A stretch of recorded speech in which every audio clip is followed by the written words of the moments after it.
Asians hate black people. Where did you hear this nonsense? But let's clarify this because I get this question quite often. I'm your bad Korean teacher and I help you open your mind by giving you raw information and then you make decisions and opinions based on what you hear. Maybe you're curious if Asians hate black people because of all the staring, touch your hair. Maybe they have said some racial slurs, but let's get down to the nitty-gritty details a little bit. See, like social issues such as this, there's two camps of people. People who just observe from the outside, and I'm talking about Asian people, just observing from the outside, just watching movies, seeing the news, and they make general, like, judgmental stereotypes. And then there are people who experience being victims by black people, and then now they just overgeneralize based on one or two experiences. I myself got held at gunpoint by a black man before, a black teenager rather, and that's a story for another time. If I were the type of people who were taking things very personally, then I'll be like, oh, just because of that one incident, I think all black people are violent and they carry guns and they're gonna shoot me. Crazy thing like that. So that's what I want to emphasize. There's two groups of people, okay?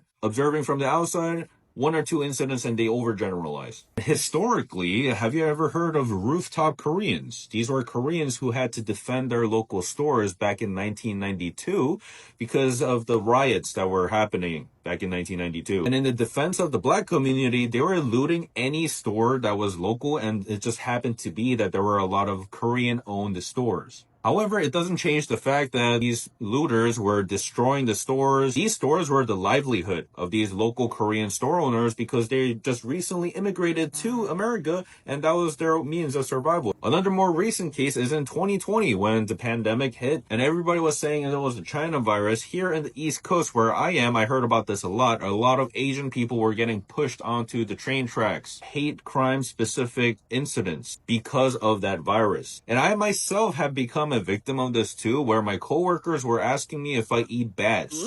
I kid you not. My coworkers asked me if I ate bats. And as you can see, it creates room for different opinions. One or two incidents such as these could surmount to people being very judgmental. So to answer this question very simply, it depends person to person, their tolerance, and how judgmental they are, or how temperamental they are, and how quick they are to judge. It's not a juicy answer, but that's the answer, and so let's not overgeneralize. There's a lot of Asian people who love black people and appreciate the black culture.